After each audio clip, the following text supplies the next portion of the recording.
ถานีวิทยุกระจายเสียงแห่งประเทศไทยจังหวัดเชียงใหม่ AM 1476 กิโลเฮิรตซ์สถานีวิทยุภาคภาษาชาติพันธุ์แห่งเดียวในประเทศไทยที่มีความทันสมัยเชื่อถือได้สร้างอัตลักษณ์กลุ่มชาติพันธุ์สู่สากล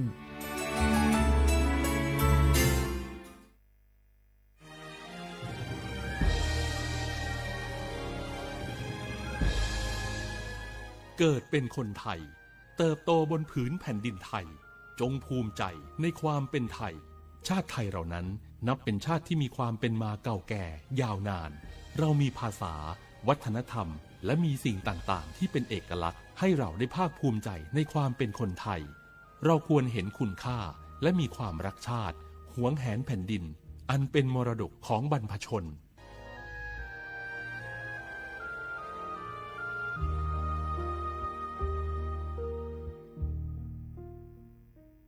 ติดขัดเรื่องการรักษาไม่รู้จะใช้สิทธิบัตรทองยังไงไปที่ไหนได้บ้างต้องการร้องเรียนร้องทุกข์มีคำถามมากมายเกี่ยวกับการใช้สิทธิบัตรทองสอบถามได้ที่สายด่วนสปสช1330โทรฟรี24ชั่วโมงตอบทุกคำถามให้คุณรู้ทุกเรื่องเพื่อไม่พลาดทุกสิทธิการรักษา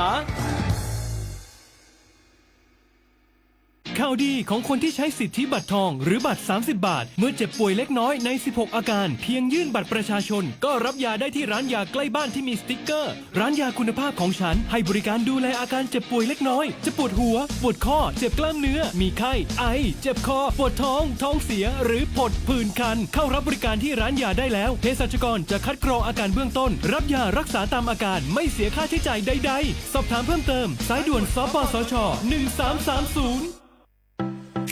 ลาเจ้าหยุดยาวปีนี้ปีปิกบ้านก็ปิกกาอึดเติมหาที่บ้านไม่ได้ปิกมาหลายปีแล้วให้ไปกอดป้าอุ้ยแม่อุ้ยแล้วโอ้ดีใจขนาดเลยมาตั้งเส้นใดน่ะรถนักขนาดกำลังพอเส้นทาง GPS อยู่เนี่ยมันซอบปลาหลงว่าจะเลือกเส้นทางลักแล้วก็พอเส้นทางเลี่ยงที่มันมีจุดบริการประชาชนต่างๆถ้าเอารถไปเช็คแล้วยังเจ้าเรียบร้อยแล้วเติมน้ำมันเครื่องน้ำมันเบรกน้ำมันเกียร์ผ้าเบรกลมยางไฟรถพร้อมขนาดจะฟังปิกผูกมาเจ้าเลยแต่ว่าแรงเนี่ยที่นาการจะพาไปเลี้ยงว่าจะไปแดนส่งตายเนี่ยน้อยโอ้บ่ได้เนอะเกียมรถพร้อมคนขับก็ต้องพร้อมตัวนอนน้อยหลับในเดี๋ยวรถปุ่งเข้าข้างทางได้ไปโรงพยาบาลแตนนะ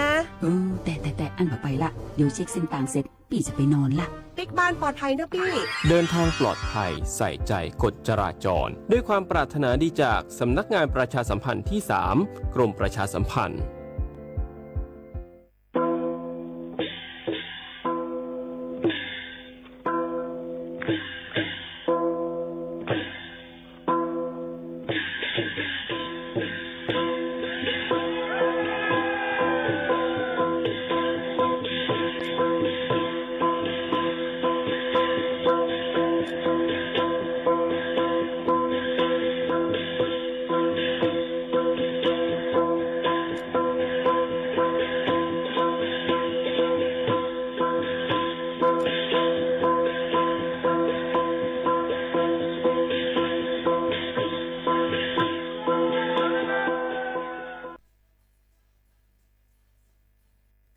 พี่น้องเขาสนใจใครปืนเผาผ่านตั้งห้องเปิดเสียงสวทเก้งใหม่ปั่นตั้งหูห่มปลาดังมีดังซื้อถ่อมแจ้งแล้งหลีกว่าไก่ในปื้นตีเจดอนเก้งใหม่กับสืบมาเลยดี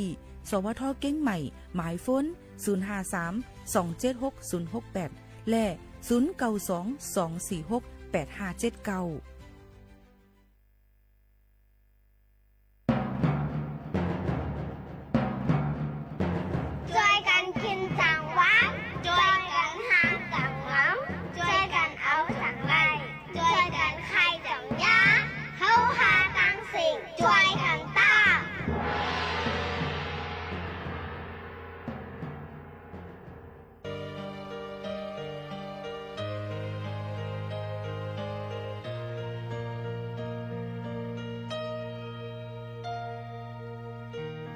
กวางหลังเป็ดมือว่างปนไก่ยาวกว่ากำจะมาอันเตียงต้นเปิดไว้ทางอนาคตวันมาเหมือนว่าตาไว้จึงไปเปิ้งสาย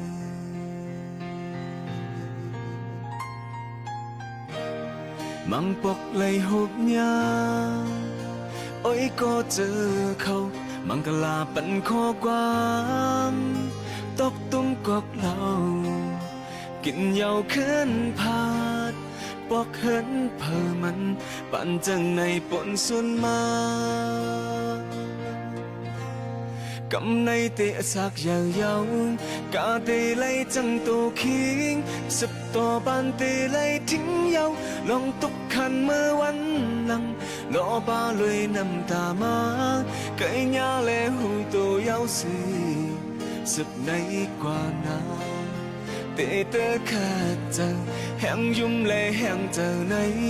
เตะแถมจอยลองเจอยอมอำคำเป็นปันเพราะว่าสุมไหลเสียงให้อันเมื่อวันหลังกึดไว้ตีวันเก่าเยาโอ้กำในเตะฮอดถึงวันมาหันตีแลงตันหูลองไอยาสาบานกู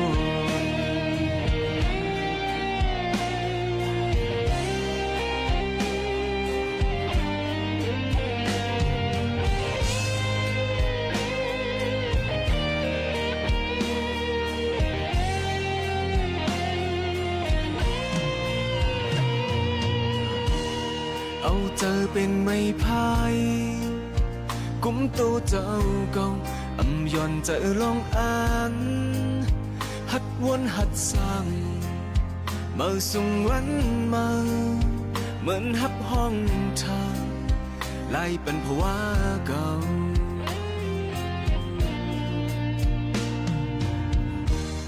ไม่ถึงเลยยองยอโอ้ยก็โอ้ยสิทั้งอยู่เขาหูจอมลองยอมกูลองตาจังแห้งจึนอ่อนกำภายหลังปั่นจังในปนสุนมากำในเตะสาบยาวยาวกาเตไลจังโตคิงสับต่อบานเตไลทิ้งยาวลองตุกขันเมื่อวันหลังลอบาลวยน้ำตามาไก่ยาและหูตัวยาวสีสับใน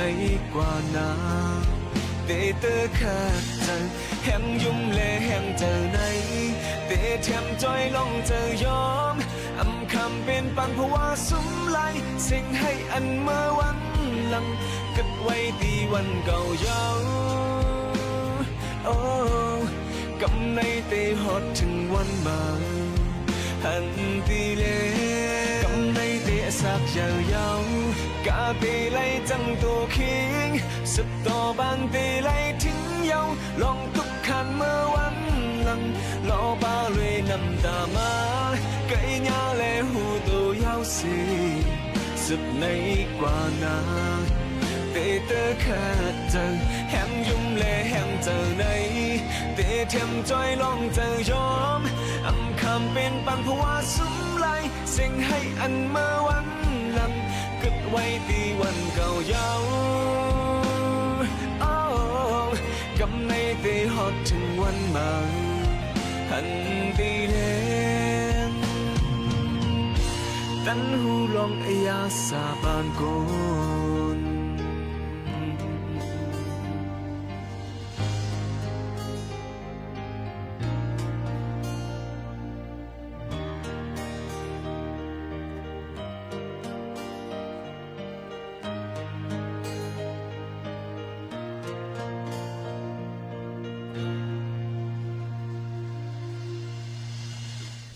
เมื่อสูงค่าเมื่อสูงพี่น้องผู้ยินถ่อมเฮาคาตั้งเสียงกูก็กูกวนค่ะทบกันตีในตอนการห้องปล่อยเสียงสวทเก้งใหม่ AM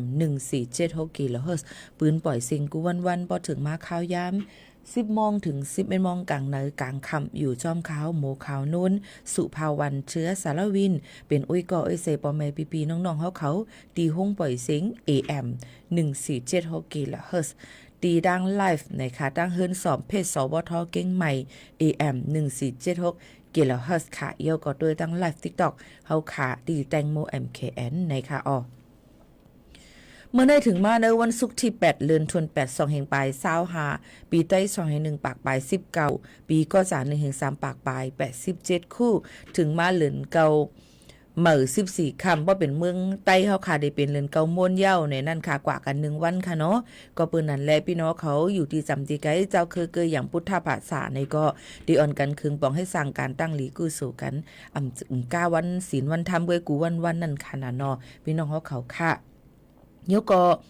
กูวันศุกร์ในเฮาค่ะได้กว่าปืนปล่อยเสียงแทงกำหนึ่งเป็นรีรันค่ะเนาะดีดังสวทลำปาง AM 549กิโลเฮิรตซ์เลยค่ะสวทเตือนภัยเนี่ยนะคะเกี่ยวกับเรื่องการบอกลาถึงลองเพสภาวะเพกูสำแสนเปิงอันมีดีจำเฮาค่ะออกข้าวย้ำ5 โมง 10 นาทีต่อถึง 6 โมงกลางค่ำในนั่นค่ะพี่น้องเขากวาดถ่อมจำกันไล่แทงกำหนึ่ง AM 549ในนั่นค่ะพี่น้องเขาค่ะอ่อนตั้งในเอาข่าวเงาเกี่ยวกับลอยลวงฟิงฟ้าราศีมาฝากดวนจูถึงป่อแม่ปีน้องๆเขาให้แรงยินถ่อมจ้อมกันก่อนในนั่นค่ะในวันที่8วันที่9ในปัดปื้นเมืองไทยก็เตมีหมอกกุมมีฝนตกลงมาเตตกน้ำหมังปื้นตีกำน้ำเตตกต่างภาคเหนือยก็อีสานในนั่นค่ะในข่าวต่าง8-9ในเหตุว่าถึงว่าวันที่10ต่อถึง22เหลือในก็ฝนก็ติดตกนำแท่งหลายอองตีหลายตังกำเหลวในนั่นค่ะพี่น้องเขาก็เบิ่นั่นแลพี่น้องเขาก็หลูเลยฟังกันไว้ในนั่นค่ะอำว่าได้เป็นฝนล้ม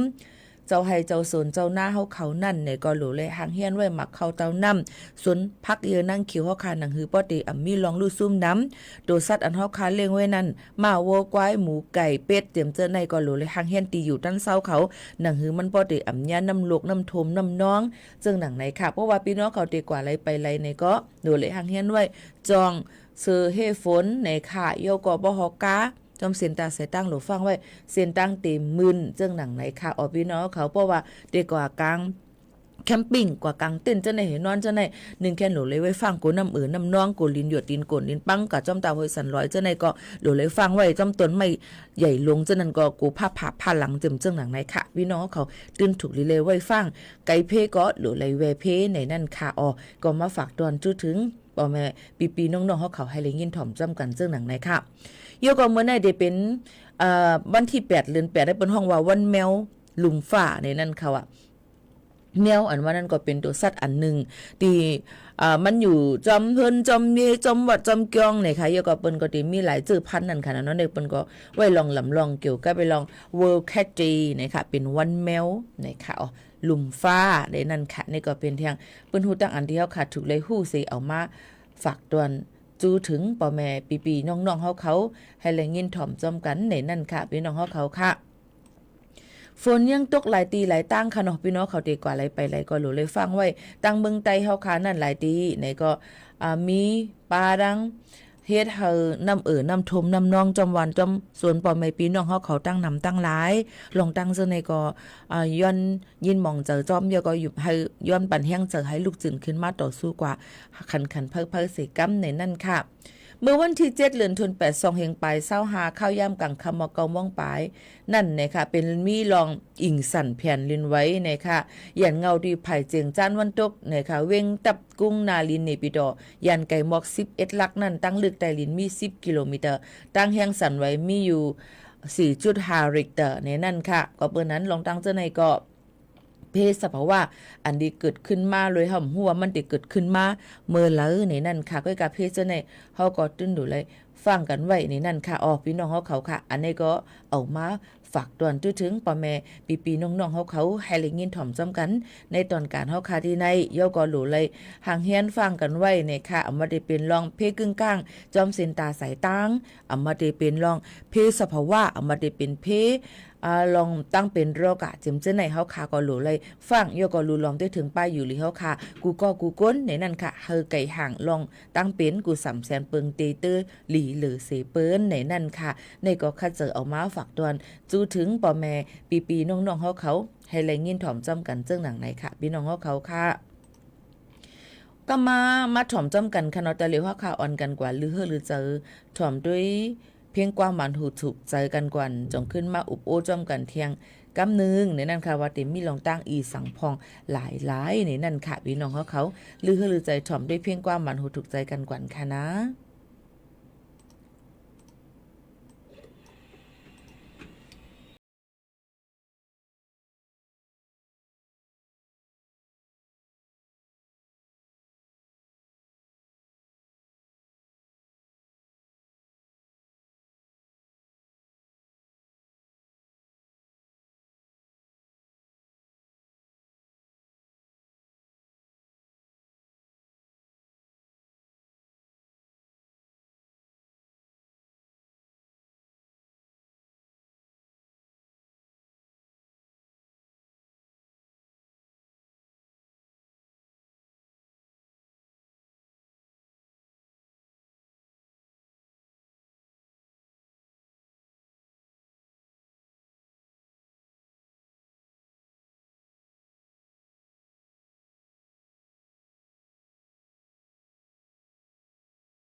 พิงความกว่านะคะเป็นสาวเลี้ยวห้องไว้ขนอตั้งหักในค่ะที่เป็นพิงความอันเป็นใจเจิงหันแต้มยก็ขึ้นเอามาห้องนั่นขนาดเนาะนี่ก็เลยห้องว่าหลายปีแล้วค่ะนะห้องมาเนี่ยนั่นค่ะนี่ก็มาฝากตอนจนถึงพี่น้องเขาอันจะเจอย้อนกันเข้ามาผมเจิมฮับตอนอันถ่อมอยู่ดีตั้งไล่เฝ้าค่ะตัวอยู่ดีตั้งถ่อมตั้งไหลก็ลีตั้งเรดอยู่ก็ลีเนี่ยนั่นค่ะก็ยินจมขอบใจกูก้นที่เอาข้าวย้ำมีกะขันมาถ่อมในตอนการเฮาค่ะดีในเจิงหนังไหนค่ะเนาะปอมแม่ปีน้องๆเขาค่ะก็ติเลยหันว่าย่ำพองตะเหลียวนั่นในคณะเกี่ยวกับเลยลองวัดไว้พี่น้องเฮียงกันยานเมืองเขานั่นเปิ้นก็อุบกุมกันเสในนั่นค่ะตอนตาที่ห่างเฮียนแกลีดปัญหาลองปิเหตุการณ์ตอนตาพี่น้องเฮียงกันยานเมืองจะเจออันอ่ำถูกเมียนจำหนังปักเปิงไม้มีเยาก็จะเจออันเป็นก้นเจอคืออื่นเข้ามาเหตุการณ์ตั้งเมืองจึงไทยอันเป็นขอตกลงเลยใจกัน MOU นั่นในค่ะก็เมื่อนั้นและเมื่อวันที่6เดือน8 2เฮงปลาย20หาปนมาข้าวยาม1มองปลาย30เมตรนั่นในค่ะนายสมชายมรกตศรีวันค่ะภายอธิบดีกรมการจัดหางานก็เป็นโหเป่าเปิดปางกุ้มอุบกุมกันเกี่ยวกับเลยลองเฮ็ดแนวตั้งการห่างเฮียนจัดการลองเหตุการณ์ก้นเฮียงการยันเมืองตียังอ่ำไปถูกแม่นจำหนังปักเบิงไม้มีอำนั้นก็ก้นเอาต่างเจอเคยมาเหตุการณ์ตั้งเมืองจึงไทยในนั่นค่ะก็เต็มมีหลายๆฝ่ายโฮมห้อมกันอุบกุมกันในนั่นค่ะตีห้องปางกุมเทียนอัชกุลจัน10ตีก้มการจัดหางานในนั่นค่ะจึงหือกอลีเปิ้นก็ที่ห่างเฮียนกันไว้ตอนตาตีเฮ็ดวัดเฮ็ดไว้ปันจะเจออันอำไปมีวัดมีไว้อันตกหล่นเต็มเจอนั่นอยู่ในค่ะเนาะพี่น้องเขาก็หลุเลยห่างเฮียนเงินตองกันไว้ในนั่นค่ะหนังหือป้อตีเข้าถูกแม่นจำหนังปักเปิงไม้มีมันในอันนี้ก็เป็นเกี่ยวกับลุยลองวัดไว้ในนั่นค่ะพี่น้องเขามาฝากตอนจูถึงป่อแม่ปีน้องๆเขาให้แรงยินถ่อมจอมกันในค่ะเกี่ยวกับไปลองแห่งการในเหมือนกันในค่ะกำในเฮาขามาด้วยตีดังเจดอนเก้งใหม่เมืองไทยในค่ะแห่งการเมืองโฮมตุ้มเมียนมามีไว้ในมีอยู่136,000เฮงก็เป็นอันนำที่สุดในเมืองไทยปอดห้องค่ะหนังหือปอติเพียวลองเพียว8มวย8ลองเฮ็ดผิดปักเบิงไม้มีนั่นเจ้าหน้าที่เขาก็ติลงปืนตีกดทัดตีเอสุด1เหลือน1ปอกในนั่นค่ะก็เปิ้นนั้นและเมื่อวันที่6เดือนธันวาคม2เฮงปลาย25ป่นมาเจ้าหน้าที่ภูมิปุณพรไผ่สถานการงานเจดอนเก้งใหม่เฮ็ดปางกุมลองกดทัดนาการแห่งการยันเมืองที่ห้องปางกุมหมาย1สารกลางเจดอนเก้งใหม่ในปางกุมนั่นไผ่กดทัดเส้นไม้เขาต่างลาดในว่าย่ำเดียวที่เจดอนเก้งใหม่มีแห่งการยันเมืองอยู่4จึงเมืองอันมีว่าเฮ็ดเฮียงการถูกแม่นจมหนังปักเปิงในมีอยู่ 43,000 เฮงหาปากปลาย74ก็ในนั้นมีก้นเมืองกัมโบเดียแทง1ปากปลาย88ก็ก้นเมืองลาว3ปาก60ก็ก้นเมืองเมียนมา43,000 เฮงปลาย11ก็เวียดนามแทง15ก็เฮียงการเมืองเมียนมาอันตึกต่างหมายพางย้อนเฮ็ดไว้เหตุการณ์มีอยู่ 93,000 เฮง3ปากปลาย5ก็เจอเขานั่นปอเลยหับไว้เหตุการณ์เดียวในจึงตีเก้งใหม่ที่มีเฮียงการเมียนมาตั้งเสียงอยู่130,000 6เฮงก็นำที่สุดในปอดห้องจึงไทยในข่าวอปอแม่ปีน้องๆเขาค่ะในปี2เฮงไป25ในเจ้าหน้าที่ไล่ลงปืนตีกดทัดก้นเหตุการณ์และองค์ตีการงานสี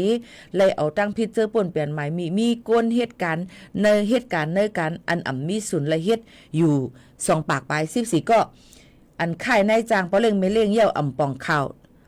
ตีลุ่มไผ่จัดหาการงานมีแทง11ก็นายจางอันหับไว้เฮียงกันเจออ่ำมีไว้เฮียงกันอย่าเอาตั้งพิษ27ก็ติเลยว่าหับเอาเฮียงกันติมีวัดมีไว้นั่นค่ะนะเนาะพี่น้องเขาค่ะนายจางอ่ำป่องข่าวลองก้นเหตุการณ์ออกกันกว่าในมีอยู่2ปากปลาย17ก็ในปังกุมได้อุบกันป้าวาแต่เอาในกว่าเจ้าหน้าที่เตลงปืนตีกดท่าแท่งการยันเมืองอองตีเหตุการณ์เจอป่นเปลี่ยนใหม่มี1เหลือนเหลือตีเอสุดมัน1ปอกอ่ำนั้นก็จ้อมเลยเงาลายสีเตจางลงกดทัดนำเลือเสเก่าแทงลูกก่อนในนั่นค่ะดิจิตอลเก้งใหม่ในยังเลยปึดผุยไว้อองตีตาเดจอแถมแห่งการ30ตีเงาจึงมีตีจัน3ส่วนการกล้าขายก้นปอดห้องนะคะป้องตีดังปอกจังเผือกเว้งเก้งใหม่กะป่นมาเลยจอยแถมเฮียงการเมืองอยู่2เฮงเก่าปากปลาย30ก็อันมาต้องถามตึงปัญหาตั้งอย่าผืนในนาการก็มีอยู่2เฮงเก่าปากปลาย22ก็จอยแกลิดปันอันอ่ำไรเงินตีเหตุการณ์1ก็จอยแกลิดปันอันมีปริศนาปัญหากันตั้งในจางแทง7ก็เจิงหนังไหนค่ะ ก็เปิ้นน่ะในลองตั้งเจอในนั้นมันก็เดเลยว่าเฮาคาหรือเลยฟังอยู่ฟังกินกันเนี่ยนั่นค่ะอย่าไปอยู่เมาหมางเนี่ยนั่นค่ะก็เปิ้เฮาอ่ำฮู้เลยว่าคนหักก็มีคนจังก็มีนั่นค่ะนะเนาะยก็เฮาคาซ้ำเป็นคนต่างตีต่างเลียนเฮคนแห่งการสิมาอยู่เซาทางดังเมืองเปิ้นจังได๋เพราะว่าบางทีในคนหักเขาก็มีคนจังเฮาคาก็มีก็เปิ้นนั้นเฮาก็รู้เลยมอยฟังอยู่ฟังกินกันอย่าไปเฮ็ดให้หมึกลึงในเมืองเปิ้นในนั่นค่ะยก็ถูกดีเลยฟังกันไว้นี่ค่ะเพราะว่ารัฐมาลองตั้งจังไหนในบางก็ตีว่าพอเฒ่าเมเกเฮาคานั่นก็มาอยู่จำเฮาคารู้จ่องเปิ้นดีกดจัดกดท่าถือในพอเปิ้นหันเจ้าหน้าที่เปิ้นเอาจำหนังปักเบิงหมายมีมีวัดมีไว้หังนั่นเด้ก็เปิ้นก็ตื้นเตตี้ยอบกว่าจำหนังปักเบิงหมายมีเปิ้นมีไว้ลีเลเซว่ามื้อหนังว่าเปิ้นก็หันอีลูกเฮาคาเจ้านั้นในก้อยในนั่นค่ะน่ะเนาะก้อยก็อย่าไปเอาตื้อตั้งเจ้าไหนเสอย่าไปเอาตื้อตั้งเจ้าไหนเสอันเป็นก้นหยอกแลนกินกันเจ้านั้นเอากว่าเฮ็ดว่าเฮ็ดวัดไว้กันนั้นจังนั้นจังไหนเฮ็ดวัดไว้ก้นเฒ่าโปแกจังไหนในที่เตมันก้นมึงไทยเขาเปิ้นน้ำมีค่ะเนาะบ่เปิ้นด้วยไว้กับตัวอันเดียวก้อยเพราะว่าอาศักมัน60ขึ้นเนื้อในเปิ้นก็ฮู้ว่าเป็นก้นมีอายุเป็นก้นเท่าก้นแก่นั่นค่ะน่ะเนาะก็เปิ้นนั้นแหละลองตั้งซะในอย่าเป็นลาลียุ่มเปิ้นเฮาขาดถูกดีเลยไว้ฟังไว้นี่ค่ะยังพ้องแต่เหลียวซ้ำเป็นพ้องดีเปิ้นเฮ็ดกาเฮ็ดวัดเฮ็ดไว้ปันตอนน่ะก้นอันมาอยู่เซาถังตั้งเบิ่งจึงไทยหึงจะเจออันมีไม่วัดไว้เขียวขอบแรงวัดปืนตีสูงวัดโห5โห6โห7วัด089เจิมเจ้าในค่ะเนาะอันมีไว้หลักฐานกลุ่มทนเต็มทนจำหนังปักเปิงหมายมีเปิ้นตำวางไว้จำหนังหมายติมติครมเมื่อวันที่29เดือน12เฮงไป4ป่นมานั่นในนั่นค่ะก็เปิ้นนั้นพี่น้องเขา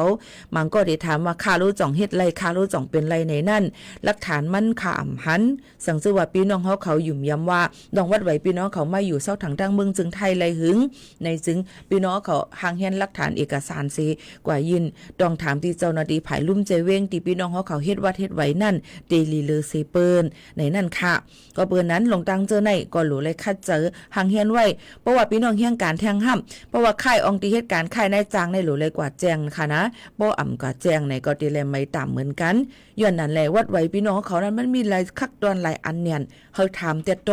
ให้ถามให้มันเกียบบ่ถามกว้างๆในอ่ำจังตอบปันให้เต็มทนค่ะย้อนนั้นพี่น้องเขาก็เขียนดอกป่องเจอปันอย่างนำเสกำในค่ะพี่น้องเขาในก็เลยเอามาฝากปันเกี่ยวกับไปลองวัดไว้ในค่ะพี่น้องเขาแต่เหลียวก็อองตีหลายๆที่ในเขาตั้งเหลือน 2-3 เหลือนในเปิ้นก็ติเฮ็ดปันวัดไว้ตอนต่างดาวถาวรนั่นค่ะเนาะยืนย้อนเฮ็ดไว้ก้นอันเป็นต่างจึงมึงเฮ็ดวัดไว้ต่างดาวถาวรเนี่ยนั่นค่ะย้อนนั้นเพราะว่าพี่น้องเขามาถึงลาติหมู่เขาโน่นว่าที่นั่นเปิ้นเป็นในที่นั่นเปิ้นเอากากินจิกตอกจอกในให้ยิ่งหมู่เขาโน่นกับลาติกระทรวงมหาดไทยนี่ค่ะว่าอันไหนค่าอำจังกว่าลาดปันย้อนเปว่าค่ามีหลักฐานเงาหักศักดิ์ศรีการยืนเมียงเงินตองกันหาจึงหือจึงหานั่นขนาดนอกก็ปนนั้นลองตั้งเจอในนั่นมันซับเซย่อยย่ำเนี่ยในค่ะพี่น้องเขาก็ปนนั้นแหละผู้เหลือเพอทบลองตั้งจึงหือนี่แหละรู้เลยกว่าตึงเก่าเอาหังตึงลาดเอาที่ห้องปลิกจังกว่าหมอหังเผอหังมันนั่นขนาดเนาะก็ปนนั้นให้คนอันก้อนนึงต้องเจี๊ยบก้อนนึงทำให้เฮาก็ต้องเจี๊ยบต่างแม่ม่านในก็อำเป็นไรพี่น้องเขาต้องปองใจที่ยิ่งหมู่ขาโน้นลาดแน่ก็เพราะนั้นลองตั้งอันในนั่นเผอเปลี่ยนมันก็รู้เลยกว่าเฮาแม่นอองตีมองตั้งมานั่นขนาดเนาะย้อนนั่นแหละกูลองกูอันในป้อนลาดความกว่าจังไหนถูกใจมีก่อมลีใจพึงค่ะเนาะย้อนนั้นเงาหักศักดิ์ศรีอันเนาะค่ะมีนั่นพังเผอทบเนี่ยลองสั่งสีอำว่าเอามาได้เป็นยกหลอกเลี้ยนเงินเนื้อออนไลน์ก็ขายเนื้อออนไลน์ยอกอย่างก็ยาวก็หังเฮียนนี่กว่าตึงลาดเอาหังเผอหังมันเตเตอร์ลีเลอเซเปิ้นในค่ะพี่น้องเขาก็มาฝากตอนถึงเจ้าหนังในค่ะนะหรือใจถ่อมด้วยเพียงความอันพี่น้องเขาย้อนกันเขามาเที่ยงก่อนค่ะมันไปต้นห้องหนึ่งถี่สิบอกกันเอา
อ๋อค่ะฮู้ปองเยี่ยวตั้งหักในปันขี่เจอในนั้นเขาอ่ะมีอีหยังตั้งหักในมันเป็นลองขี่เจอค่ะมันก็ว่ามีตั้งหักในเกี่ยวนะมีไผว่าพ้องค่ะก็มารู้วนจ้อมาตรงเขากว่าแล้ว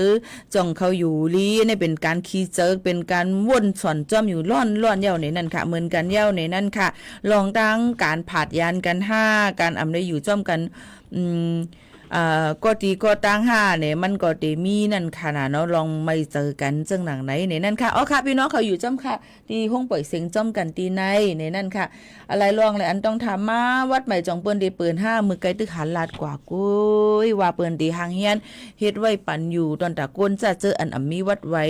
เต็มเจอนั่นเนี่ยนะคะจะเจออันเฮ็ด CI อันเก่านั่นเปิ้นก็เตเฮ็ดเตเอามื้อวันที่6เดือน8ในมาต่อถึงวันที่6เดือน11ในนั่นค่ะเฮอหางเฮียนกันไว้ในนั่นค่ะเพราะว่ากระจายที่เคาน์เตอร์เซอร์วิส2เฮงไปเอาเนี่ยก็ดีเลยไปจำหนังคักตอนมันมีไว้นั่นสั่งให้ฮู้เพิ่มเตอแทงเนี่ยก็หลูเลยป้าปีโมเดลลาดกว่าหมดเนี่ยกำอาทิเฮาคันนี่มันจะลงทำแต่ว่าในเฮเนี่ยมันติหยาบขนาดยันปืนพี่น้องใต้เฮาในอันไหลอันนั้นปักกับปักเหลียวปึงอันดีเลยว่าเหือเชือกเทิกลงไว้ย้อนนั้นมังปอกมาป้าพี่น้องเขาก็เฮ็ดจ้อมอองตีมังปืนตีมังอองตีเปิ้นก็ติเป็นมิ้วนึงต่อหนังสังวัดไว้อันเปิ้นกว่ายินถาต่างดาวถาวรในมังตีไล่ไว้แข็งมันมังตีก็อำไปไล่ไว้แข็งมันป้าพี่หมู่ว่าเปิ้นไล่ไว้แข็งมันอย่าว่าที่เฮานี่อำไปไล่เนี่ยมันติเป็นลองอุบโอสื่อสารกันเนี่ยมันผิดเปิงกันแปดตั้งผิดเนี่ยมันติมาตกใส่ตีกันในค่ะเนาะย้อนเปิ้นนั้นพี่น้องเขาหลูไล่ป่องเจอค่ะเนาะมังตีเปิ้นติไล่ปรับถิ่นที่อยู่ค่ะเนาะตีตมยก็ปรับสีเหลืองตีห้องผลิตเปิ้นออกปันลายนิ้วมือนั้นมันติมี2เล่มค่ะพาสปอร์ตแค่นั้น2อันนั่นในกว่าต่างจึงเมืองเลยค่ะเนาะมังตี3เปิ้นได้ปันไว้เคียงมันนั่นก่อนมังตี3เปิ้นก็ถ่ายไล่ไว้แข็งมันก่อนไปขายมาอองตีเฮิรนอันตีเด็กอยู่แต่ตีเล่มทะเบียนบ้านนั่นบางทีป้อไปมีตีลงเล่มทะเบียนบ้านคนไทยนั่นเปิ้นก็ไปถ่ายปันก็เปิ้นนั้นตี1แลตี1เจเว้ง1แลเจเว้ง1ก็ล็อกไล่เฮ็ดมันเหมือนกัน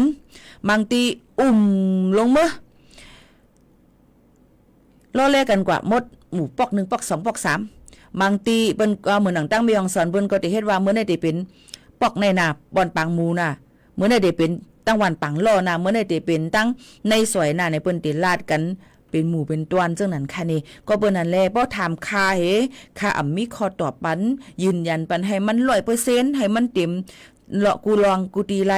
เพราะนั้นพี่น้องเขาก็เฮ็ดตีไลต้องถามก่อนที่ลุ่มอำเภอที่นั่นนะคะตอนดาวัดไว้พี่น้องเขาก็เหมือนกันในค่ะเนาะพี่น้องเขาค่ะหรือเลยต้องถามตีอันพี่น้องเขาก็เฮ็ดจอมอันเป็นนายนา5บริษัทอันถูกแม่นเจ้าหนังปักเปิงไม้มี5ต้องถามเขาค่ะนั่นเตมีข้อตอบดีเลยเซเปิ้นอันพี่หมูตอบปันในจี้ในตั้งปันนั่นได้ก็เฮ็ดเจ้าหนังเปิงไปก็ซื้อๆจังไหนกุ้ยย้อนเปิ้นสั่งหลายย้อนเปิ้นว่าเฮาอยู่ในห้องการลงปองจึงดังเมืองจึงไทยในค่ะเนาะกูลองกูอันก็ตื้นเตเลยลาดกว่าลองตั้งอันซื่อๆจังไหนเป็นข้อตอบอันที่กว้างๆจังนั้นกุ้ยตาที่เก็บๆและเฮามันบ่เมียนเต้ๆมันต่อถึงพี่น้องเขาถึงแม่นเต้ๆเนี่ยมันเตหยาบก็บ่พี่น้องเขาบางก็ถามมาเนี่ยวัดคาน่าจ่องเฮ็ดอีหยังไรพองคา5เนี่ยมันก็สำหยาบเทียงหัวเป็นวัดอีหังก็มันก็เฮ็ดไรข้ามเฮ็ดไรล่ะมือเฮาเตรียมหลักฐานมือเฮาเข้ามา8 9เฮาข้ามเข้ามาติไรเกิดติไรเจอคืออีสังมันเตมีเทียงล็อกลายมันก็เตเป็นจังไหนนั่นค่ะน่ะเนาะก็เบิ่นนั่นแหละพี่น้องเขาก็หลูไลห่างเฮียนกันไว้หลูไลแจกเพ1เข้าใจวัดไว้อีสัง2วัดเฮาเนี่ยอยู่ในขอบเบิงอันที่เปิ้นตั้มวางไว้อยู่5นี่นะอันนี้เป็นรองวัดยืนต่างดาวถาวรแล้วโอ้สัญชาติมันก็ว่าวัดคาได้ต้องโอนสัญชาติไรเฮาก็รู้เลยด้วยก่อนว่าเกิดเมืองไทย5มีไว้จึงหือพองมีไว้รับรองการเกิดอยู่5เนี่ยมันติมีล็อกไลซับซี่มันกว่าจังไหนค่ะเนาะอันนี้ย่อไว้ก่อนก็ไม่ไว้แห่งการยานเมืองเปิ้นก็ติเฮ็ดปันยาวในนั้นจะจื้ออันเป็น CI เล่มเขียวเพราะอันเก่านั่นก่อนเพราะเฮ็ดปัน CI ยาวมันก็ถามว่าอันเฮาคาลงจื้อไว้เนมลิสไว้นั่นจ่องเปิ้นไปเฮ็ดเนี่ยเป็นคักเป็นตอนกะก่อนในนั่นค่ะเนาะยก็ถามว่าไว้ตกหล่นค่ารู้ไว้ใหม่ต้องเปิ้นไปเฮ็ดเปิ้นก็หางเฮียนติเฮ็ดอยู่พี่น้องเขาติเลยหางเฮียนเงินไว้จะกัดจะเย็นในนั่นค่ะพี่น้องเขาค่ะ ปีโมคำมือเร็ววัดสีของจองเฮ็ดเลยค่ะวัดสีของจึงหือเทียงย่างวัดสีของในวัดสีของอีหังรู้เอ้ยวัดสีของแห่งการยันเมือง5เนี่ยป้อถามจึงนั้นเนี่ยน้องเขาหลูเลยถามกว่าที่น้องก็ยินวัดไหวปันไว้อ่อนตั้งนั่นว่าจ่องปืนมีคิวถ่ายปันจึงนั้นจึงในหือในแทงกำนึงในนั่นค่ะอ๋อพี่น้องเขาค่ะเนาะจึงนั้นเทียงในนั่นค่ะ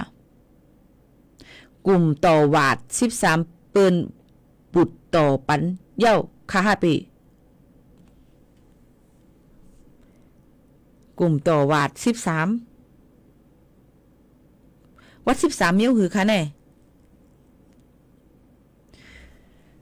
เมื่อไกปีโมคานนลาดกว่าว่าเปิ้นเตเฮ็ดปันวัดไหวสีไอสีเขียวอันจะเจอหมดอายุวันที่13เดือนธันวาคม2เหงปลาย25นั่นอยู่ในคักตอนดีห่างเฮียนต่อว่าต่อไว้กันค่ะในวันที่6เดือน8เตเฮ็ดกว่าต่อถึงวันที่6เดือน11ในนั่นค่ะเนาะพี่น้องเขาค่ะ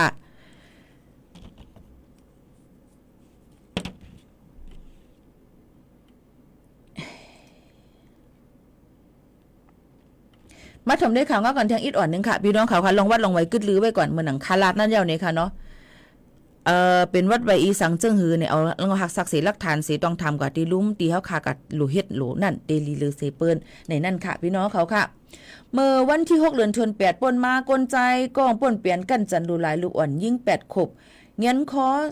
ตายเสเอาตัวตาย8ตกเมนำ6ตีเว้งแต่คิเล็กไล่หิมเอากองตีปลิกหันเสอ่านไปตั้งผิดแหละแย่ยื้อตายกว่าในนั่นค่ะก็เปิ้นน่ะในลองตั้งเจอในนั่นเนี่ยเลยฮู้ว่าเป็นตู่เหยงทุนเสเป็นก้นมืดกื้อจำใจกันตั้งก้นเนินน่ะเฮิรนลูกอ่อนยิ่งมากงินหน่อยป่นมาเมื่อวันที่30เดือน7 2ไป25ยามไว้วันหมอก2โมงนั่นพ่อแม่ลูกอ่อนตึก100โคลูกยิ่งมันลาดว่าตีกว่าเล่นตั้งนอกในเสต่อเมืองปอคำก็อ่ำหันปอกมาเฮิรนเลยฮู้ว่าตู่เหยงทุนตู่เหย่งทุนห้วยอ่อนลูกยิ่งอ่อนเสลัดว่าเตกว่าซื้อเรื่องตั้งกินในเสกว่ากั้นจันลูหลายลูกอ่อนอาสัก8ขวบเสในค่ะเฮ็ดให้อาสักเซ็งกว่า8เอาตัวตาย8ตกน้ำ6กว่าในนั่นค่ะอันนี้ก็เป็นลีอันอีหลูมองเจอเต้ๆกวนเฮาขายยำพองแต่เหลวในหันนาหันเจอเนี่ยค่ะหลูเลยฟังกันไว้เต้ๆว่าในนั่นค่ะพอไม่พี่น้องเขาลองตั้งชื่อในก็เป็นเทียงลองอันเป็นเพลิโกอันอยู่จำตัวเฮาขายอย่าไปลาลิปล่อยปื้นปล่อยแปดไว้ซึ่งนั้นเนี่ยค่ะเนาะเขาเงาเทียงอันนึงที่ตั้งเมืองอินเดียเขานั่นเนี่ยค่ะพี่น้องเขาค่ะที่ตั้งเมืองอินเดียเขานั่นเนี่ยก็มื้อข้าวยาม1 โมงครึ่งวันที่5เดือนธันวาคมนั่นกลางวันนั่นหบทบฝนก็ตกแห้งน่ะทัดกันหลายวันเลยซ้ำตกตีเหลวตีแม่น้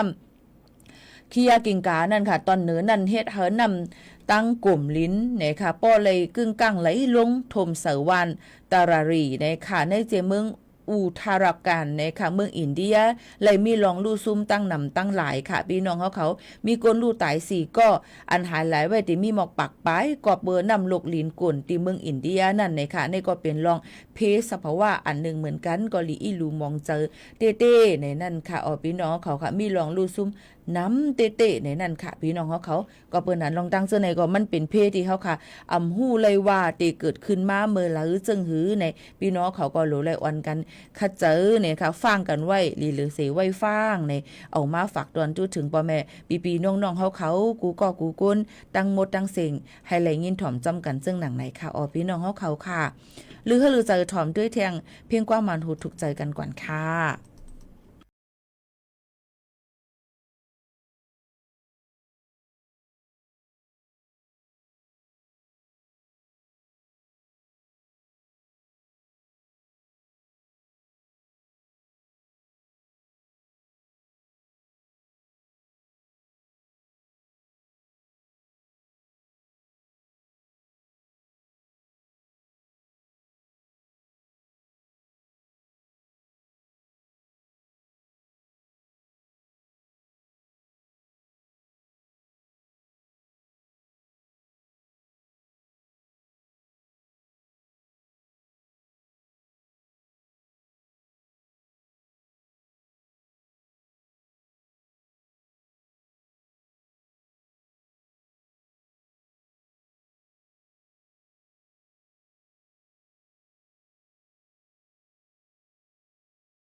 อ๋อค่ะพี่น้องเขาค่ะ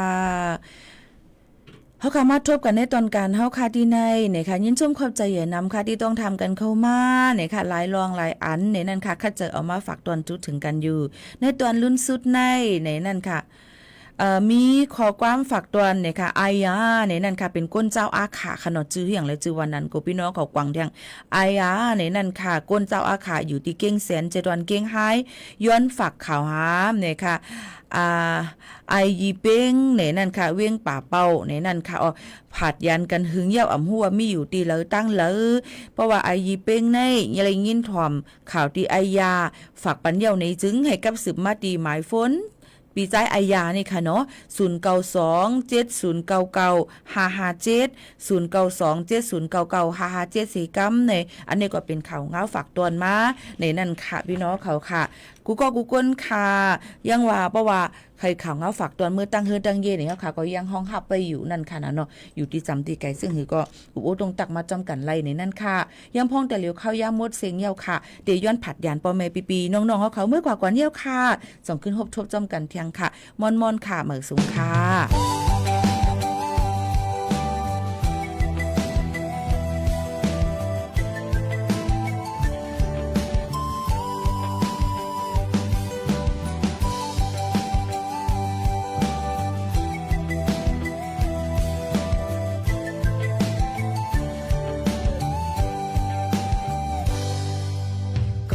นางน้องอยู่เลย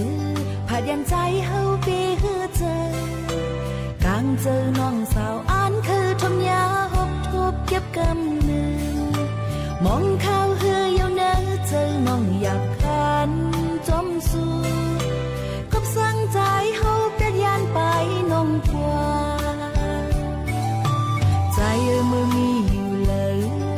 มนต์ซื้อเย้าที่เนอเจอ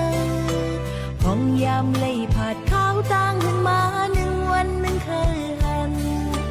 มองข้าวเฮืออยู่เนอเจอน้องอยากขันจมเจอกบสั่งใจพี่ลืมยานไปน้องนางอยู่อยากขันเจอเนอเจอน้องตีคุกเจอเลยใจกบสั่งใจอำเพียวต้องลอยหูถึงอีลูน้องเสียสองหาปันอีกหนึ่งอยู่หิมเลยใจยินความน้องเสขึ้นปอกมือเสกำสาวนางน้องเพื่อไว้มองอยู่ถึงกวนใจเมื่อมีอยู่เลยมนต์ซื้อเย้าที่เนอเจอพองยามเลยผาดข้าวตั้งขึ้นมา1 วัน1เคยหันมองข้าวเฮืออยู่เนอเจอน้องอยากขันจมเจอกบสั่งใจปีลืมยันไปน้องนางอยู่อยากขันเจอเนอเจอน้องตีคุกเจอเลยใจกบสั่งใจอำเพียวต้องลอยถึงอีลูน้องเสียสอกหาปันอีกหนึ่งอยู่หิมเลยใจยินความน้องเสียขึ้นปอกมือเสียกำสาวนางน้องเพื่อไว้มองอยู่ถึงกูยา ศูนย์เฉพาะกิจบริหารสถานการณ์บริเวณชาย